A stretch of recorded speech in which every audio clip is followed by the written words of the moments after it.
let's see what an integration between Cisco, Google, and Uipath might look like in the context of a contact center solution.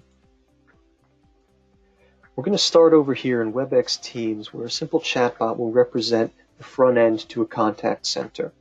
It will accept some user directives, gather a few more details, and then pass that information over to a Uipath robot, which is running in a VM on Google Cloud.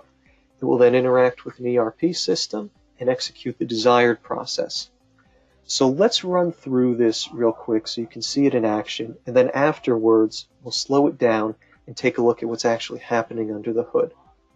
So to start, I'm going to ask our bot to run an invoice. It'll ask for the ID, we'll give a number, and then as soon as it contacts the Uipath robot, we'll get a response back.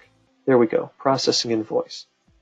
So over here, the robot is bringing up that invoice, it's scraping some information out of the PDF, and it's going to enter that into our ERP system. You can see it's scraped out individual fields and is able to match them correctly within the system. Now it's going to mark that work item as having been completed, and once it does this, it's free to operate on another invoice. So that all happened fairly quickly. Let's slow down and see what just went on. To start, I created a simple bot in Webex Teams that has Dialogicflow on the back end. It operates on the run invoice intent, which is triggered by this simple invocation phrase, run my invoice. It then grabs the ID of that invoice and passes along some extra information so our Uipath robot knows which process to execute. How does it do this? It sends it through our connectors platform built on Node-RED, enters here, saves the context of that call in case we have multiple calls at the same time. We'll know which one we're operating on. It then sends that process and the ID along to the robot. If anything goes wrong, we send an error back to Dialogicflow. Then the robot comes up.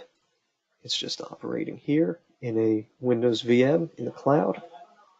As soon as it starts up, it calls back and sends a response that it's operating on the indicated invoice. And that's what we saw here. So out of the box, you have a full feedback loop between the two bots. Then when it's done, it is available to process more directives. So this was just one example of a single intent in Dialogicflow that can be processed, but all it takes is fleshing out the Dialogicflow training data, and then you have a complete contact center. Thanks for watching.